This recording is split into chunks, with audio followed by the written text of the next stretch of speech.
जैसे जैसे पुरुष के उम्र लगभग 25 साल के होखेला, अक्सर उनुकर प्रोस्टेट ग्रंथि बढ़ेले।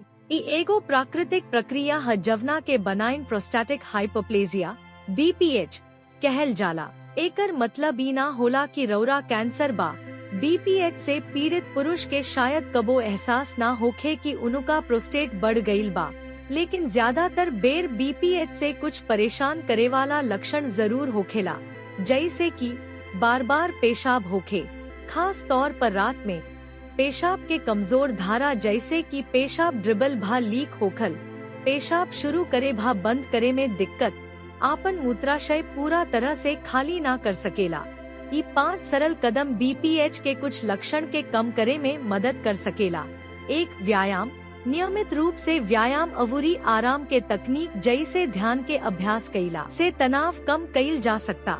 कुछ पुरुष जवन घबराहट अवूरी तनाव में बाड़े, उ लोग ज्यादा पेशाब करेले। 2. समय ली। बाथरूम में रहत घड़ी समय निकाल के अपना मूत्राशय के जितना हो सके खाली कर ली। ऐसे बार बार शौचालय जाए के जरूरत कम हो जाला। 3. यूरिन टपकने से रोकी। पेशाब के बाद यूरिन टपकने से रोके खातिर एक हाथ के 2-3 अंगुरी के अपना अंडकोश के करीब 1 इंच पीछे रख के धीरे से ऊपर के ओर दबाई। 4. अपना डॉक्टर से बात करी। कुछ दवाई जैसे एंटीहिस्टामाइन अवूरी डिकॉन्जेस्टेंट पेशाब पर असर कर सकता हो सकेला कि रौरा डॉक्टर खुराक में समायोजन कर सकेले। यह दवाइयन के सेवन के कार्यक्रम बदल सकेले भा अलग अलग दवाई लिख सकेले जवना से पेशाब में कम समस्या होखे। 5. शाम के समय तरल पदार्थ से परहेज करी।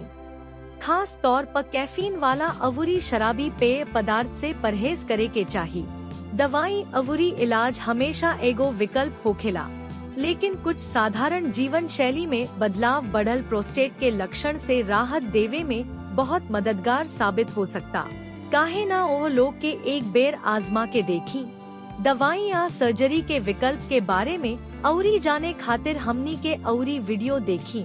अधिक जानकारी खातिर हमनी के चैनल के लाइक आ सब्सक्राइब करी।